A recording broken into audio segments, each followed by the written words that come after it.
終鉄は強い力を出すための体を作る稽古です。ではなぜそこで呼吸が重要なのか。実は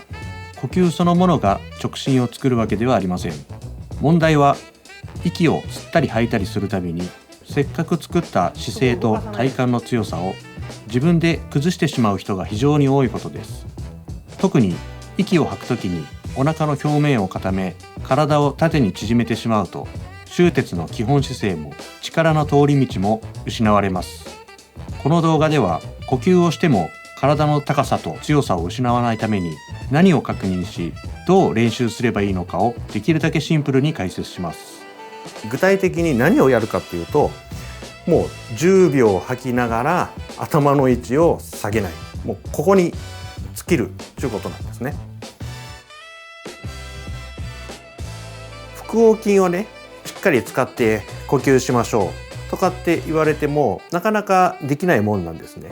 呼吸大事呼吸大事って言って吸ったり吐いたりパワーブリーズを使ったりとか、いろんなトレーニングを積まれてると思うんですけれども、練習量が足りないとかっていうことではなくて、腹横筋がねそもそも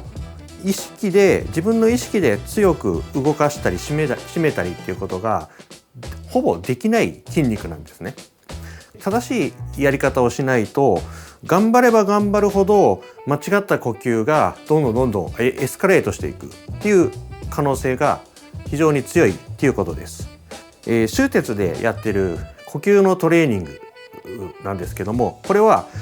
呼吸をする筋肉とか動き、その力自体がこの直進を作るものではない。吐いている時に息を吐いている途中ですね、この時に直進がなくなってしまわないかっていう、こういうことなんですね。で、息を吸う動きと息を吐く動きは完全に役割が違うっていうことをまず整理しておきます。息を吸う時は体幹の奥の安定は比較的立ち上がりやすいんです、自然と。そして息を吐く時にその強さが崩れてしまうっていう傾向があります。吐いた時にどうやって弱くならないか、これがズバッとまとめるとポイントなんですね。これはもう一つズバッと、腹直筋がお腹の表面、これが肋骨胸骨と骨盤を距離を縦に近づけます。それによって体幹が縦に縮みます。これで直進は崩れるということです。で、この崩れをなくそうっていうことです。なので課題としてはとにかく体を縦に縮ませないようにしましょうっていうことです。じゃあ、息を吸う動きに関して、胸式呼吸じゃなくて本来の腹式呼吸であれば息を吸った時に横隔膜が下がります。そのことによってお腹が膨らみます。お腹が膨らまないっていう時は横隔膜が下に降りるっていうことをできてないっていうことです。じゃあどうやって息を吸っているかっていうと、横隔膜が下がらない分肋骨を広げて胸を広げて、その横隔膜がやるべき仕事をこっちが肩代わりしてるっていうことです。胸式呼吸をすることによっても息はちゃんと入りますので、自分としても息を深く吸えたっていう実感がある。だから、自分自身が自分の胸式呼吸を直そうっていうきっかけがそもそも生まれにくいんですね。ちゃんと腹式呼吸できているか、横隔膜がちゃんと動いているかっていうチェックをですね、今、簡単なチェックがあるので皆さんにもやってもらいたいなと思います。まず息を吸います。はーと吐いて、ある程度吐いたところで声門を閉じちゃってください。息を塞いじゃう。この時ね、ギュッて締めたりどっかに力を入れたりしなくていいです。スッと声門を閉じます。閉じた後、呼吸はもちろんできないんですけど、そのまま、体を縮めないでお腹をプーッと膨らましてください。声門を閉じているので息を吸おうと思っても空気は入らないですよね。それでも、お腹がプーッと膨らむようにするにはどうしたらいいかっていうと、もう横隔膜が無理やり筋収縮で下に下がっていくしかないんですね。横隔膜が動いている人はふーっとお腹が膨らみます。横隔膜が動いてない人はお腹は膨らみません。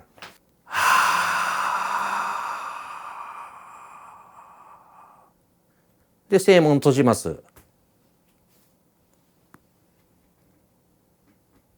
膨らみますよね。要はこれは息が吸ったり、出たり入ったりしている動きではなくて、横隔膜が上がったり下がったりしている結果、お腹が膨らまされたりへこまされたりしているということですね。横隔膜が動いて吸えてるのかなという一つのチェックになりますので、ぜひ試してみてください。次はですね、息を吐く方ですね。腹式呼吸というのは息を吐きながらお腹が平らに、へこんでいくっていうのは分かると思うんですけど、お腹が薄くなる手段っていうのが2つあるんですね。まず1つはお腹を縦に潰していく動き、これが腹直筋です。シックスパックの筋肉は収縮することによって、胸と骨盤が縦に縮まります。でこの時に腹直筋はこのみぞおちまでずっと連なっている筋肉なので、腹直筋が硬くなればみぞおちも硬くなります。でもう一つの、吐き方、お腹を薄くしていく吐き方が、前から潰すんじゃなくて周りから絞っていく。この時に活躍するのが腹横筋っていう意識しにくい筋肉です。でこの腹横筋の動きによって胴体は輪ゴムのようにね、360度、外から内側にぐーっと締め付けられていく。腹横筋は腹直筋みたいに縮めば体が縦に縮まる筋肉の走行ではなくて、こういう方向に筋肉が並んでいる筋肉なので、腹横筋が締まっていったとしても体が短縮していくことはありません。長く深く吐けて、しかも頭の位置が下がらないっていうのは、腹横筋がしっかりと呼気の筋肉として働いているっていうことです。自分がね、腹直筋で吐いちゃってるのか、腹横筋で吐いちゃってるのかっていう部分なんですけども、これを見分ける方法も実はシンプルなんですね。みぞおちが硬いかどうかなんです。腹横筋でしっかり吐けている時、みぞおちが吐き始めた瞬間にもうストンと柔らかくなります。なのでいつも呼吸の時にみぞおちの柔らかさを確認しているのは、大事なのはこのもう最初の吐き出した瞬間ですね。この時にもうストンとみぞおちがめり込む、柔らかくストンと入るような感じになります。なので自分で息の吐き始めにこの時ストンと柔らかくなっているかをチェックするようにしてください。だけどこのおへそのあたり、ここはね、張りがある状態が続くんですね。全部がベローンと柔らかくなるわけではなくて、腹直筋の上の方は柔らかくなるけども、ここら辺はね、下からパーンと張った弾力が残ってる感じ。だから上が柔らかくて下は張りが残ってる状態。これを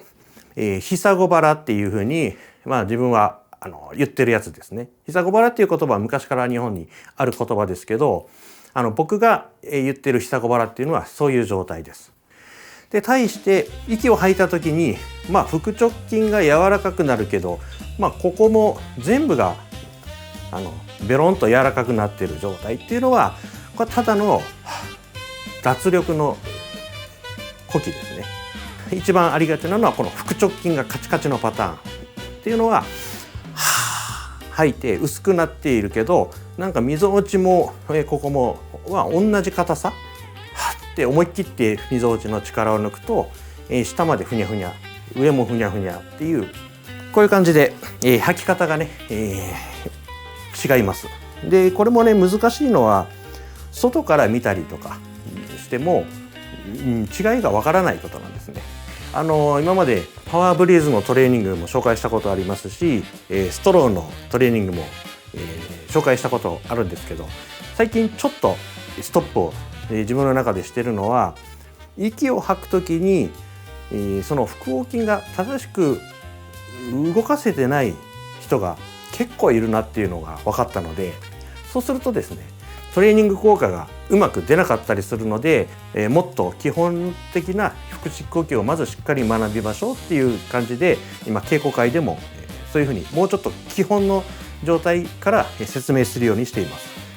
じゃあね、ストローとかを使った抵抗がどうして良くないのか。息を吐くときにさっき言った腹横筋ちゃんと使えるようにするには抵抗をつけてね、トレーニングした方がいいんじゃないかと思うと思うんですけど、実はこの吐く時に強い抵抗がかかってしまうと、腹横筋と腹直筋がもうセットで同時に働き始めてしまうんですね。しっかり吐くには両方稼働しないと吐ききれないので、そうすると腹横筋そのものの活動の度合いっていうのを全く取り出すことができなくなるんですね。なので強い抵抗をかけて吐くっていうのはちゃんと腹横筋が使えるようにした上でのトレーニングにした方がいいんじゃないかなっていうふうに今は思っています。じゃあどうするのかっていうと、もうとにかく息を吸うにしても吐くにしても今言ったことをきちんと習得するには、とにかく抵抗をかけたり強くやるっていうのを一旦捨てないといけない。なので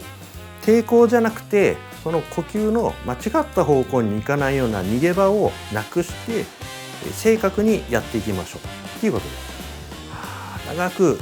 息を吐くことによってまず腹直筋がしゃしゃり出るっていう状況をなくしてしまう。その中でしっかりと、吐き続けることで腹横筋を使わせるということですね。その先に頭の高さを変えないっていう意識をするだけで腹直筋は本来働きにくくなるはずなんです。なのでお腹を固めさせないためには頭を高くをしっかりやっておけば大丈夫です。で、あと息する時にはもうシンプルに、胸を上げない、ね、背中を壁にピタッとひっつけてこの形をキープしたまま吸えるように。そうするとお腹が自然に、ぐっと360度張り出すような感じになっていきますということです。はい、ではそれをイメージしっかり意識して呼吸をやっていきましょう。